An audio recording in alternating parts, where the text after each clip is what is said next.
दोस्तों, भारतीय क्रिकेटर मोहम्मद शमी ने 2021 में पाकिस्तान के खिलाफ T20 वर्ल्ड कप मैच में खराब परफॉर्मेंस क्या की, पूरे लेफ्ट लिबरल ने इसे भारत के इस्लामोफोबिया का नैरेटिव बता दिया। फिर 2023 में जब शमी ने आईसीसी क्रिकेट वर्ल्ड कप के दौरान साउथ अफ्रीका के खिलाफ 5 विकेट लेकर जमीन पर घुटने टेक कर भगवान को शुक्रगुजार करना चाहा, तो दोबारा इस इकोसिस्टम ने भारत में डरा हुआ मुसलमान का नैरेटिव छेड़ दिया।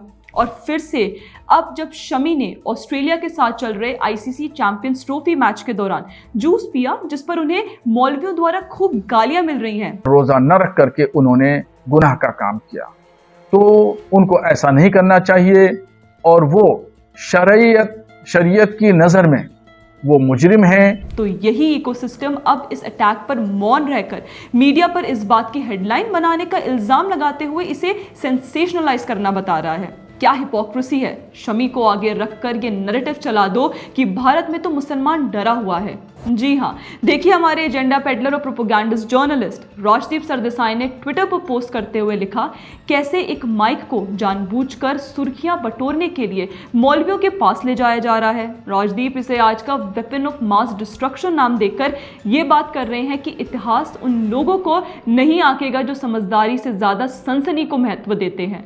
गजब आर्गुमेंट है सरदेसाई जी, बात बात पर सनसनी फैलाने की आपकी आदत तो बहुत पुरानी है। The Chinese, can we trust the Chinese? आपको आपका ये वीडियो याद है? You know, we are like vultures. We feed on these moments. These are the moments that... क्या कहा था आपने?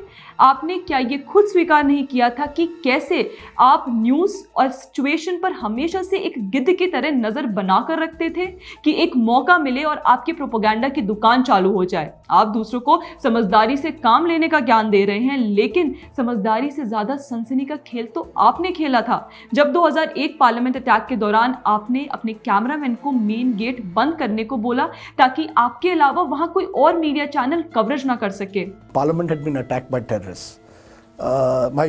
One of our first reactions was my cameraman said, "Sir, चलिए." I said, "चलिए कहाँ?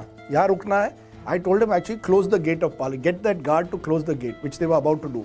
Why? So that no other channel could enter. वारे आपकी hypocrisy Sardesai जी।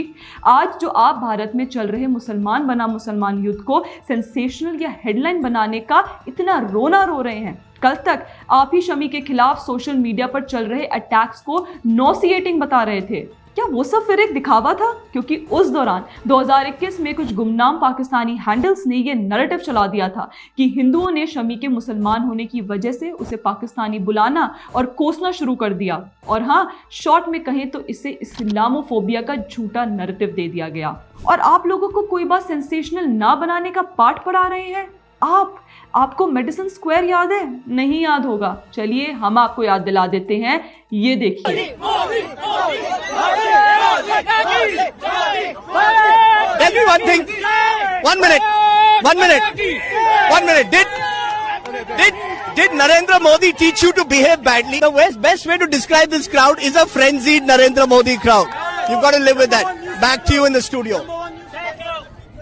अब दूसरों से माइक ऑफ करने के लिए कह रहे हैं और खुद का हाल ये है कि आप एक मोदी सपोर्टर को तो बर्दाश्त नहीं कर सकते। दोस्तों, सच्चाई ये थी कि इस्लामोफोबिया वाले पूरे नैरेटिव की शुरुआत पाकिस्तान से कुछ गुमनाम अकाउंट्स ने की थी, ये बोलकर कि शमी को भारत में मुसलमान होने पर गाली पड़ रही है। बस फिर क्या था, इन्होंने चिंगारी लगाने के बाद अपने अकाउंट्स डिलीट कर दिए और इसे आग की तरह फैलाने का काम हमारे लेफ्ट लिबरल इकोसिस्टम ने जमकर किया। राना अयूब से लेकर बरखा दत्त तक सब ने इसे इस्लामोफोबिया का नाम देकर भारत और भारतीयों पर खूब अटैक किया।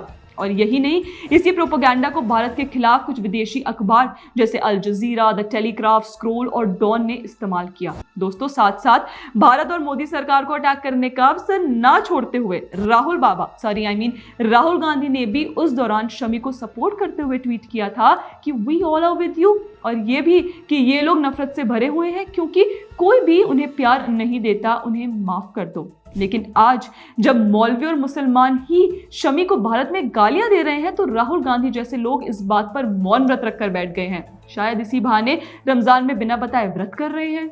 देखिए, जैसे मैंने आपको शुरुआत में ही बताया था कि कैसे 2023 के एक मैच के दौरान शमी को लेकर कुछ पाकिस्तान हैंडल्स ने भारत के खिलाफ ये नैरेटिव छेड़ दिया था कि यहाँ मुसलमानों को सजदा करने की इजाजत नहीं है। अब इस पर तो मोहम्मद शमी खुद ही सफाई देते हुए कह चुके हैं कि सजदा करना अगर कोई चाहता है तो कौन रोकेगा। मैं आपके धर्म में किसी को नहीं रोकूंगा, आप मेरे धर्म में किसी को नहीं रोके। अगर मुझे करना होगा तो मैं कर लूंगा ना, इसमें दिक्कत क्या है। मैं मुस्लिम हूँ, मैं गर्व से कहता हूँ मैं मुस्लिम हूँ।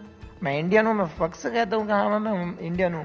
तो जब भारत का मुसलमान खुद ये मानता और स्वीकार करता है कि उसको भारत में हर तरह से धार्मिक और व्यक्तिगत स्वतंत्रता है, तो फिर क्यों हमारे पड़ोसी देश को बेवजह ये डरा हुआ मुसलमान वाला प्रोपोगंडा चलाना होता है। पर शायद उन्हें ये कॉन्फिडेंस है कि वो शुरुआत कर देंगे और उसे आगे बढ़ाने का काम भारत में रहने वाले राजदीप सरदेसाई और बरखा जैसे लोग कर ही देंगे। या फिर हो सकता है कि यही डीप स्टेट का हिस्सा है, जहां विदेश से भारत के खिलाफ कुछ ऐसे नैरेटिव बनाए जाएं जिसे यहाँ रह रहे टूल किट गैंग हथियार की तरह इस्तेमाल कर भारत को दुनिया की नजर में खराब साबित करें और इसी बहाने केंद्र सरकार पर भी निशाना साध सके। दोस्तों, मोहम्मद शमी पर चल रहे इस अटैक को लेकर आपका क्या कहना है, हमें कमेंट सेक्शन में अवश्य बताएं। और अगर आपको हमारा कंटेंट पसंद आता हो तो हमें लाइक, शेयर और सब्सक्राइब भी जरूर करें। धन्यवाद।